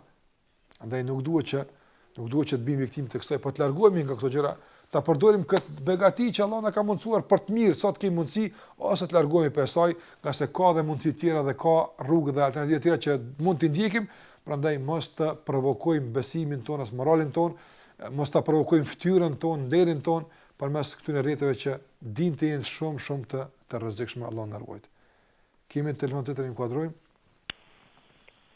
Selam aleikum. Aleikum selam wa rahmatullah. Desha të bëj një pyetje. Por na? Kam një kadër në shtëpi. Ka që një vjet. Nëse një që da. Nuk e ndëgjova, unë këpët lidhja. Si dhe qoftë, nuk di nga regjia, kemi telefon të tërë që pratë? Selam aleikum. Aleikum, salam, rëtullah. Deshta me po një pyetje vëlla, Po? Jasini që është arabisht. Më shkruajnë atë janë në gjuhë shqipe. A pranohet se me lezu? Po. Ok, ma banë Allah, vëlla. E kuptume që. Leximi i Kur'anit, i çfarë do sureje, Jasini qoftë, Fatiha qoftë, por i transkriptuar në shkronja të gjuhës shqipe, nuk bën të lexohet. Nga se shumë shkronja që janë në gjuhën arabe, nuk i përshtaten shkronjave tona në gjuhën shqipe. Sikurse për shembull, ne kemi një h, hëna, Ne kemi një hë. Nëse gjuhën arabe janë 3 hëja. Dhe secila jep kuptimin e posaçëm kur të vjen fjalë. Prandaj mund të gabojmë gabim të madh kur lexojmë Kur'anin me shkruajtje të gjuhës shqipe. Prandaj mësojmë me lexuar arabisht ose nëse nuk din lexoj spaku përkthimin derisa të mësosh me lexuar arabisht si duhet. Dhe kjo është e lehtë, e mundshme, nuk ka diçka shumë e vështirë, nëse ka interesim dhe ka vullnet. Por jo me lezu Jasinin e asnjë sure të Kuranit me shkruajtje shqip, nga se gabimet mund të jenë shumë më të mëdha se sa ato që janë të qelluara. Kemi telefon të tërë inkuadrojmë? Mama. Po, mi mlama? Desha një pyetje. Po, urna. Për Bajram që thojnë do të mjastri njoni tjetrin dorën edhe nëse ki armik. Po. Edhe kështu që nuk e di që pse bëhet kjo pyetje kështu, se veç një herë vjet do me thonë me kalu mirë, kjo nuk është kur gjë. Kurse nuk e kalon kur mirë. Po, e qartë. Hajde, ton. Ja, fjala që thotë mu pajtu për Bajram, nuk thotë që mas Bajram e petë me vazhdu një hejt. Po ka njerë që janë, do më thonë, në konflikt, nuk kanë raportet mira me zvete, dhe është shansë e mirë që për Bajram të filloj një faqe të re të raporteve, të evitojnë mos pajtimet, të largojnë nga vetit e tyre armiqësitë dhe urrëtiet, nga se Bajrami sjell harmoni, sjell gëzim, është një festë që bashkon njerëzit. Por nuk kërkohet kur të pajtojnë për Bajram, do të thotë që për Bajram të jemi një lloj munafiku hipokritie, veç për Bajram po të flas o petën vazhdojmë atutje. Jo, nuk ka qëllimi kjo. Qëllimi është që ta shfrytëzojmë Bajramin si një mundësi për të pajtuar, për të ofruar mes vetë më tepër, për t'ia falur një tjetrit. Ka është Bajram. Sikur për shembull dikush në rrethana normale s'ia fal dikush, s'ia fali kur. Për shembull vllau s'ia fal, Allahu na ruaj, vllau motrës, motra vllaut. Por ja ju vdes baba, ju vdes nëna. Dhe në këtë rast zbuten zemrat, ka një lloj mëshire më tepër, dhimbshmëri, thot po ta fali sa do. Apo se për hatër që do në kësaj rasti baba u dek, falja. Apo andaj kemi disa raste në jetën tonë që ato mund të jenë një motiv i shtuar për të bërë hapin e dur dhe të faljes dhe pajtimit. Edhe Bajrami është një rast ideal për këtë çështje. Sa është festë, është simbol i sakrificës, i pajtimit, i faljes, e kështu me radhë. Andaj është një rast i mirë për të pajtuar. Për të vazhduar matutje, tash më mirë, tash më ndryshe. Por jo veç një Bajram e pastaj njëjtë me varë. Kjo s'ka kuptim kjo. Askush nuk e thon këtë kuptim, këtë fjalë që ju pyetet për të. Kemi telefon të inkuadrojmë. Assalamu alaikum wa rahmatullah. Aleikum salam wa rahmatullahi wa barakatuh. Desha me të davoni pyetje. Unë e fali namazin, elhamdulillah. Po kunotat, po thrasin jo me piqaj, jo me nejt, ka 2-3 orë, jo... A bëj gabim gjithë hermës në shku. Po, e qartë. Se të më hu koha për shamull, edhe jem vetë në shtetë, plikt atu, unë po du pak namaz atu, njona folë sa bojnë në akshomin, tjetra nuk folë e atë po mdu këtë aja neja, ata qaja atu, adin veç shpjallë, Allafe, kështu si s'po dy shumë distancuën këtë farë njëre. Po, e qartë. Ma bon halal. Qartë. Wallahi, ka shumë nevojë të flitet edhe për rregullat e ndajave dhe mejliseve. Ka se fatë keq se shumë muslimani shkelin rregullat e shumta në ndaja, ku në ndaja përgojohet dikush, nënçmohet, përqeshet, kalohet koha duke humbur kohën e kështu me radhë, dhe padyshim se një shqetësim i kësaj natyre, sikurse ky i kësaj motrës që pyeti, është shumë normal. Është shumë normal. Prandaj e ketë lejuar madje, mund të jetë edhe ta kesh të obliguar që nga një të refuzosh. Nuk muj, nuk jam diçka mirë, jam lodh. Nuk gënjen këtu, dhe je lodh me punë të ditës. Jam lodh. Kam një punë të shtëpia, vërtet është gjithmonë ki punë të shtëpia, me fal namaz është punë të shtëpia. Por jo gjithmonë me refuzu ato që ato me kuptu se ka diçka këtu. Andaj, i refuzon nga njëre, kur shkon e pregaditur. Pse ato me imponu muhabet tyne? Ti impona muhabet. Shka atje dhe thuj, valla sot, ma bëni allat, po du mi dhe thonë diqka. E kom në gjunë një ligjërat një hoxhe, qash më ka pëlqy që kësha pas që veç do pika mi u ka zujuat. Tha kështu. Hamna, e shuzën ne, mi u bukhari, mi u davet, mi thirë. Masaj në jetet në kësil të tërë. Ka e tjetër, nështë shkon pak më ndryshe neja, po kryesorja mundohu që as mos të përzihesh vazhdimisht duke dëmtuar veten tënde, por as mos u largo tërësisht, nga se kjo mund të bën një lloj çare në mes të raporteve që pastaj mund të kenë implikime edhe në raportet familjare. Prandaj mendoj se me këtë mesatare mund të bësh një zgjidhje të mirë me lejen e Allahut të madhruar. Kemi telefonat të inkuadrojmë? Selam aleikum. Aleikum selam ورحمة Dhe sa në pyetje veç. Po urna. Po thonë shumë njerëz o gjallare që kur të vdesin gjinja, shpirtat, dikush po thotë rrën shpirtin varr. Dikush po thotë jo, shkojnë shpirtat në zel. E që kjo shpirtin varr mund nuk po më mërmenja diçka e që po ta qef më marrën një përgjigje. Po. Selam aleikum. Aleikum selam ورحمة shpirti kur del nga trupi i njeriu është një gjë e fshehtë për neve, ne nuk dim. Nuk dim as shkon atje, as ku shkon kur ne s'dim për këtë çështje. E kush na lëmërën për këtë? Ai që Zoti xhallahu ala i ka mësuar diç nga kjo mshaft. Ai është Muhamedi sallallahu alaihi wasallam. Andaj varri që ne e hapim dhe vendosim trupin e të vdekurit, ky varr pson ndryshime, por na nuk e shohim. Ai mund të zgjerohet shumë, ai mund të ngushtohet shumë, pasi që ne të largohemi nga vdekuri jon. Edhe pse ne kur e hapim varrin nuk shohim këtë zgjerim as këtë ngushtim, por kjo është mshaft për neve, ka sa është sprov.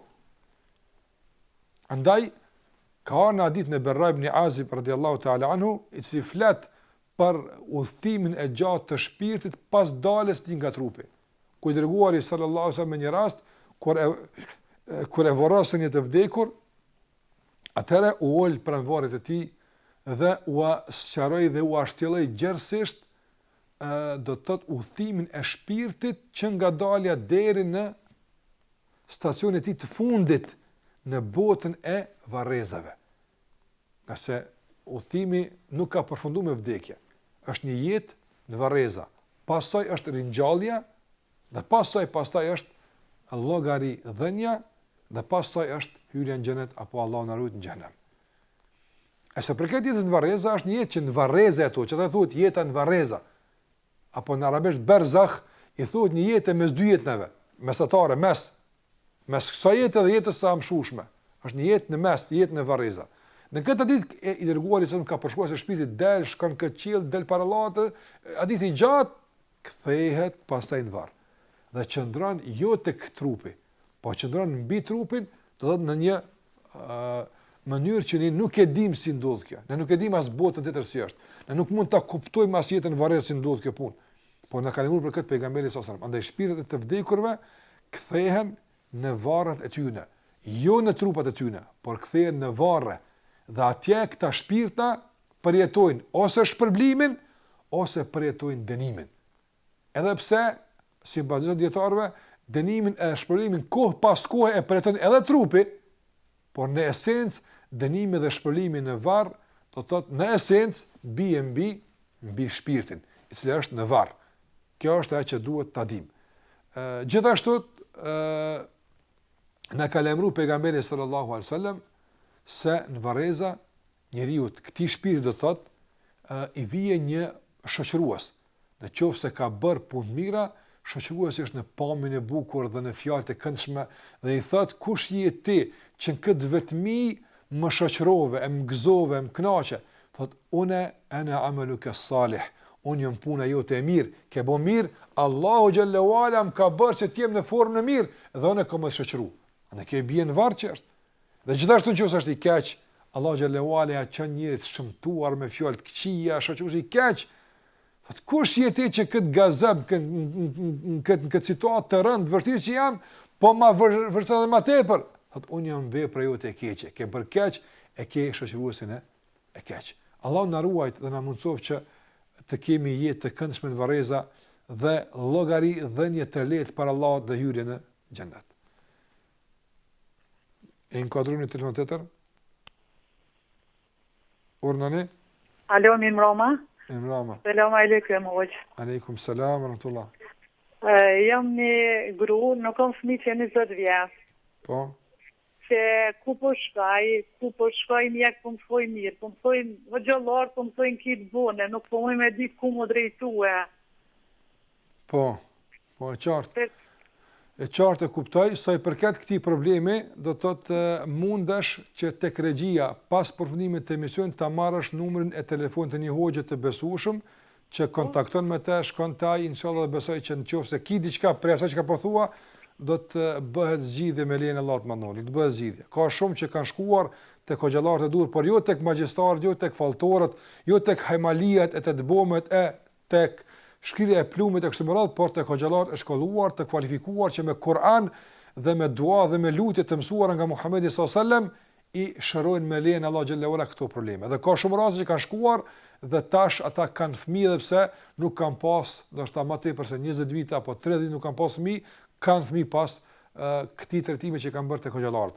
Andaj duhet me shkuar tek mjeku edhe tek hoxha. Kudo që njëri gjon ilaç me lejen e Allahut xhallahu ala shërohet. Prandaj e merr numrin tek regjia inshallah pas emisionit dhe kontakton hoxhin e nderuar dhe merr një termin tek ai dhe mund që të vazhdosh shërimin tek ai lutë Allahu xhallahu ala që të bën zgjidhje në këtë problem. Kemi telefonat e inkuadrojmë. Selam aleikum. Aleikum selam wa rahmatullah. Hoqë dash në një pyetje për drisa një semur. A është më mirë me nejt një të në kohë në ratë, shtrifë me nejt, apo është më mirë me nejt në kam, me hitë? Për kanë? Për një të smur. I smur, po. Po. A është më mirë me nejt të në kohë në shtritë, apo me hitë? E qartë. Edhe pyetjen e dytë nëse banë. E qartë. Lidhje me shkronjën H e ranë. H, po. Konë gjithë se libër Shefqet Krasniqit? Po, e qartë.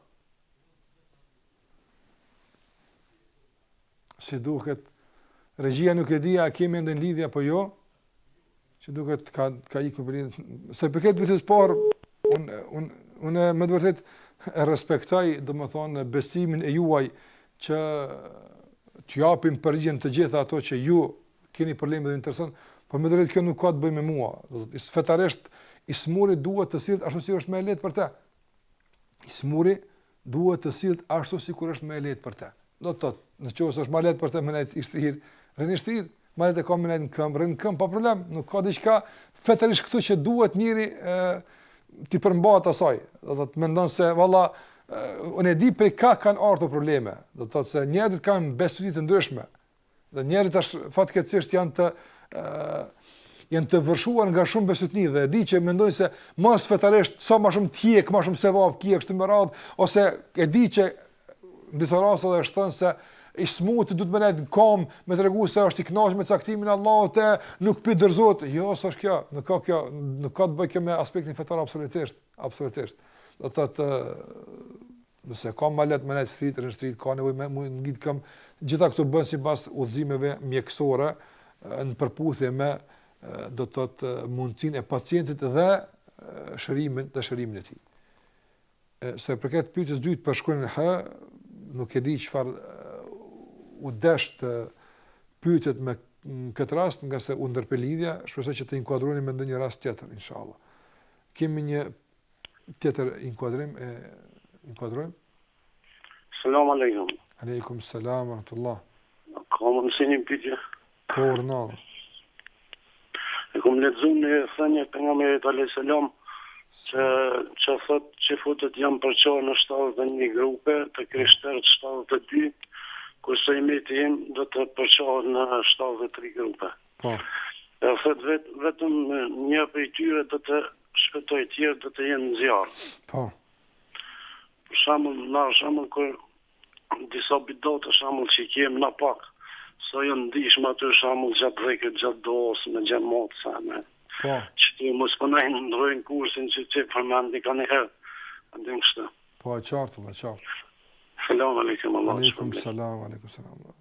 Hadithi që e përmendi vllai i ndëruar është hadithi sakt, ku i dërguari sallallahu alaihi wasallam na tërheq vërejtjen për coptimin dhe për qarrin. Por kjo do të ndodh, nga se njerëzit kanë fatkeqësisht kanë synime të ndryshme nga praktikimi i fesë. Jo të gjithë përmes fesë dëshirojnë të arrijnë kënaqësinë e Allahut të mënduar. Jo të gjithë përmes fesë dëshojnë të hyjnë në xhenet. Ka njerëz shumë që me fe do me arrit pushtet, pozita, autoritet, para, gjithë do mundohen me fe, me çka do t'ju bëjmë për dur ata nuk kursejnë, nuk hezitojnë. Andaj dhe bëjnë përçarje, nga ata sillin versione të çuditshme, ata sillin kuptime të rralla, kur s'ka thonë kështu, dhe njerëz përçahen. Andaj ne duhet që gjithmonë të përmbahemi aso që ka thënë dërguari sa të gjitha kulluha fi nar, të gjitha në zjarr illa wahida, por është njerëz. Cila është ajo? E kanë pyetur sapt. Cila është ai grupi i dërguarit? Ka thënë ma kana ajo që është ma ana alayhi wa ashabi. Ajo që është në atë që jam unë i dërguari sa dhe shokët e mi. Ata që ndjekin rrugën e pejgamberit sa dhe e kuptojnë fenë e pejgamberit sallallahu alaihi wasallam me kuptimin e ashabëve të tij, shokëve të tij. Besojnë sikur se kanë besuar ashabët. E adhurojnë Allahun xhallahu ala sikur se e kanë adhuruar ashabët. E pasojnë sunetin e pejgamberit sallallahu alaihi wasallam sikur e kanë pasuar ashabët. Këta do të jenë të shpëtuar. Për aq sa më shumë i afrohemi këtyne, për aq jemi të shpëtuar. Për aq sa i largohemi e rrezikojmë veten tonë që të jemi në rrezik. Edhe pse normalisht esenca e kësaj është do të thotë devimi në besim, në akide. Më tepër se në gjëra praktike, edhe pse gjërat praktike padyshim e rrezikojnë udhëzimin e njeriut. Kemi një telefonat e inkuadrojmë. Aleikum. Aleikum assalam wa rahmatullah. Desha të bëj 2 pyetje o gjendëruar. Po urnëni. Pas vdekjes së njeriut, cilat gjëra e ngarkojnë me sevap ose me gjinove të tjerën, edhe sa kanë qasin kaderet që në ndodhin neve pas vdekjes ata. Sa kanë qasin në këtë botë. Të vdekurit? Po. Po e qartë. Faleminderit, selam aleikum.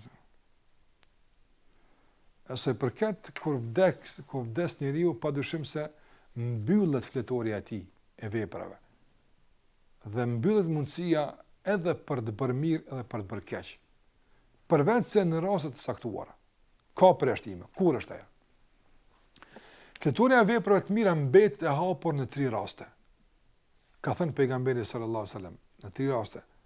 Do thotë, ka thënë Muhamedi sallallahu alaihi wasallam, idha mata ibnu Adam inqata'a amaluhu illa min 3. Kur të vdes biri i Ademit, ndërprehet mundësia për të vazhduar me vepra të mira përveç në 3 raste. Përveç në 3 raste. Rasti i parë është nëse kanë ilmun yuntafa'u bihi. Ka lënë një dije që njerëzit përfitojnë nga ajo dije edhe pas vdekjes së tij. Për shembull, ka lënë ndonjë ligjërat, ka lënë ndonjë shkrim, ka lënë një libër që njerëzit do të përfitojnë dhe e dojnë Allahun më tepër, udhëzohen në rrugë të drejtë, e largojnë një dukuri negative nga vetja e tyre, pajtohen mes vete e kështu me radhë. Nëse ka lënë një punim shkencor, ka lënë një punim shkencor pas vete, nëse ka pas për hir të Allahut azza xal. Të njerëz përfitojnë nga ai punim shkencor, padyshim se edhe këtij shkon sevapi. Do të ka lënë një rregull, një libër, mësojnë njerëz shkronjat, matematik, fizik, çfarë do të mësojnë njerëzit. Dhe ai me këtë që ka lënë, ka pas përshtim kënaqësinë e Zotit të mënduar. Jo përfitim në kësaj bote. Atëra dia që lën pas vetë fiton. E dyta, nëse kalon ndonjë kontribut që njerëz përfitojnë prej tij. Çka është? Kalon për shembull ndonjë rrugë, kalon ndonjë shtëpi, kalon ndonjë makinë, kalon ndonjë projekt, kalon ndonjë çeshme që njerëz pinë ujë prej saj, çka do që kalon nga punë të mira, sa do që njerëz përfitojnë prej saj, ai ka pas për hir të Allahut atë që ka bërë, aty shkojnë sevapet vazhdimisht. Vazhdimisht shkojnë sevapet. Dhe e treta, waladun salih yad'u lah, nëse kalon një djalë, një fëmijë, vajzë apo djalë, e kalon një fëmijë të edukuar që është i mirë, i devotshëm, besimtar apo besimtare, që lutet për të. Shikoj ka thënë fëmijë të mirë. Që se kalon fëmijë edukuar, atëra fëmia i pa edukuar që nuk është në rrugën e Zotit xhallahu ala, lutjet e tij nuk i bëjnë shumë dobi prindit apo. Prindë bojnë dobi lutjet e fëmijës të udhëzuar, që është udhëzuar dhe është përmirësuar dhe është edukuar me porosi dhe mësimet e prindit të tij. Në këto janë raste kur fletorja e veprave mira mbetet e hapur. Andaj mund përmes kësaj që ti bëj mirë të vdekurit ton, apo të dëm sadaka, në të varfëri dhe ajo sadaka, ajo lëmosh do thotë ti shkon të vdekurët, edhe kjo është e mundshme. Ndërsa të këqijat mund të shkojnë që se kalon, të kundërt në asaj që është e mirë. Kalon në dije të keqe. Për shembull, Allah na ruaj. Ata që i kanë mësuar fëmijët se njëri është për majmunit. Sa njerëz mësu kështu, edhe ata kanë vdek. Sado që njerëz besojnë kështu, ata kanë më psu dënim aty në atë botë, nëse nuk kanë penduar këtë botë nga këto mësime të mrapshta. Ne kudo që ka përhapur në një mësim të devijuar, që njerëz janë devijuar si pasojë atij mendimi, e atij mësimi, janë larguar nga Allahu xhallahu ala, janë përçar me vetë, janë ndarë me vetë. E kështu me radhë, sado që njerëzit psojnë nga ajo dije e shëmtuar e keqe e dëmshme, para që atij shkon gjinoja dhe dënohet atij. Ja pse ju dek, ai s'bën më keq, por kalon një bisht të keq që njerëzit po ja shohin shirrin vazhdimisht. Që kalon një projekt të keq, kalon një kafe trakis, ai ka nis, ai ka qel. Ai u dek. Por njerëzit vëzhgojnë halati me pirë raki, lë me punu aty me raki. Sado që njerëz pinë raki aty. Sado që njerëz atje dehen dhe i bëjnë Allah mëkat, aty shkon gjinoja vazhdimisht. Sa keq e ke punë. Një që kalon kong mas vetë, muzika që është haram. Ka kënu kong të ndryshme. Dhe kalon mas vetë kong, së pendu për tyne. Nuk ka ikë dërë për tyne parë se me vdek. Sado që njerë ti këndojnë ato, ti ndëgjojnë atë muzikë, kështë më radhë, ati shkon gjinoj. Qëfar dhe gjinoj që ka bërë? I shkon gjinoj, Allah në rrësë është e keqë kjo. Prandaj, këtu e në ato që ka të bëjmë, se me veprat e mira që i shkojnë, apo veprat e keqë që i shkojnë. Ndërsa se përket qasës të tyre në caktimet, që ndodhe këto s'kan ata kurrë. Ata ka marrë fund punë atyre. Ata nuk kanë kur farë ndikimin këtë botë, por ata ndikohen nga kjo botë. Do të vdekurit nuk kanë kur farë ndikimin këtë botë. As një shpirt i deknit s'vjen këtu, as një dekos s'vjen s'kthehet apo këtu. Jo, aja ka marrë fund, ajo deko shkupi këtu. Ringjallja ndodh ma vonë kur krejt njerëzit vdesin në ringjallën kjo tjetër fazë. Por kësaj radhe ai ka shku për kësaj bote. Dhe si i tillë s'ka qasje këtu. Zvin shpirat heq mu këtu, as të ndikojnë, as kthehen, as kur gjë s'ka. Ka mundësi të bëjnë cytje vezvese të shejtanit, se një shpirt ka ardhe i duket, i është duket ati, kjo e në gjithat dhe besytni. I vdekur nuk mund të kthehet, as shpirti ti, as trupi ti, as gjipet ti. Dhe nuk kanë qasje ata, nuk kanë kur farë ndikimi ata në zhvillimet që ndodhen në jetën e kësaj bote. Allah dhe në mas miri, po e inkuadrujmë edhe telefonatën e fundit për sonte. Alo, selam aleikum. Aleikum, selam. Jam nga Prizreni, a është e lejshme të shkojnë në pej, në këto autobusat që janë? Po. Edhe pyetja e dytë është, a është e lejshme të vazhdon të qenë në Shkodër, se unë jam nga Prizreni, edhe Shkodra e medreses, mas klasës 5. Po. A është e lejshme pa mahrem të që atje. E kemi problemin e mahremit. Unë jam nga Prizreni me shkon pej, edhe njëtën kom në shku pej pjes deri në Shkodër. Nuk ke bura vlla dikush që të shoqëron? Po kemi se burat kretë në punë. Po. Në punë e kemi një tafër në pej, në shku. A për shkollën shfar mendimi kemi edhe pyetja e tretë është, a pysh punë të sfjat me bë me dorën e mat, a ka argument, apo është e ndaluar, a është e lejshme, apo është nuk ka argument. Të spi me dorë të majt, apo? Po. E kuptova, po. Selam aleikum. Aleikum selam. Se përket udhëtimit të gruas, kemi përmendur se hadithet e pejgamberit sa na tregojnë dhe na mësojnë se gruaja duhet të udhëton me përcjelljen e saj dhe kjo është nder për gruan. Kjo është nder, dikush e kupton si një lloj nënçmimi për burr. Kjo është nder për gruan që gjithmonë duhet të ketë kujdestar. A keni pandur një kryetar shteti që udhëton vet? Ai ka grup që udhëton me të. Rojtar që ruajnë, truproje që ruajnë, këshilltare, nga se ai s'kan vet. Edhe gruaja nderohet. Gruaja është krijesë të thotë që e ka respektuar shariatin. Andaj edhe në udhëtime, që mos të shqetësohet, mos të pengohet, mos të sulmohet, kësë është në fizikisht me dob se burri. Duhet këtë përcjelljen e saj që e ruan dhe kujdeset për të gjatë rrugës. Andaj duhet këtë mahrem. Duhet këtë mahrem përcjellës. Burrat fakt që janë burrat në punë, tash gjithmonë nuk janë punë, gjon një ditë pauze, gjon një ditë pushimi kur kanë dhe shkan pej tek të afërmit, edhe gjithashtu vjen edhe për Shkodër. Do të thotë çiken me qenë Shkodër me mësua, aty është mirë, alhamdulillah, aty është një medrese e mirë, me qu vajzën atje, lejohet me qu se atje ka konvekt, ka njerëz të sigurt që kujdesen për vajzën atje, kjo është në rregull, por deri në Shkodër me shku nuk lejohet me shku vet.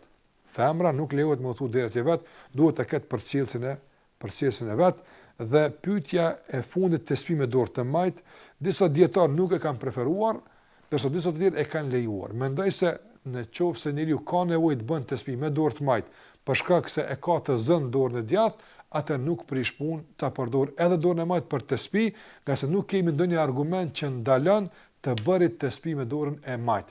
E parizon nuk ka argument që ndalon mbeten duart të gjitha, do thotë gishtat e duarve, të dy duarve në shfrytëzim për ta përmend Allahun te bareke ve teala. Dhe sikur që e paralajmërova më herët, kjo është edhe pyetja e fundit për sonte. Lutë Allahun e mënduar që të pranon veprat tona të mira, na shpërblen për ton këtë botë dhe botë të tjetër. Dhe mos harroni shikuar nderuar, tema jonë sonte ishte për përmbushjen e zotimeve dhe zbatimin e premtimeve. Të jemi nga ata që i përmbushin zotimet dhe i përmban premtimeve të dhëna. Dhe gjithashtu e kam parasysh se premtimi më i madh që kemi dhënë është adhurimi Allahu xhallahu ala. E pastaj vazhdojmë tutje deri në premtim më të vogël që kemi dhënë. Të mundohemi të japim mundin maksimal dhe të jemi të kujdesshëm në thyrën e premtimit. Allahu na mundsoj që të jemi nga ata që janë besnik, nga ata që janë korrekt dhe sjellshëm. Dhe Zotin e lutem që të na ndihmon që së bashku të flakim këto dukuri negative, këto vese, të jemi sikurse don Allahu xhallahu ala prej neve. Me kaq po i japim fund për sonte. Deri në takimin e ardhshëm, mbetëshni në kujdesin e Allahut. Assalamu alaikum wa rahmatullahi wa barakatuh.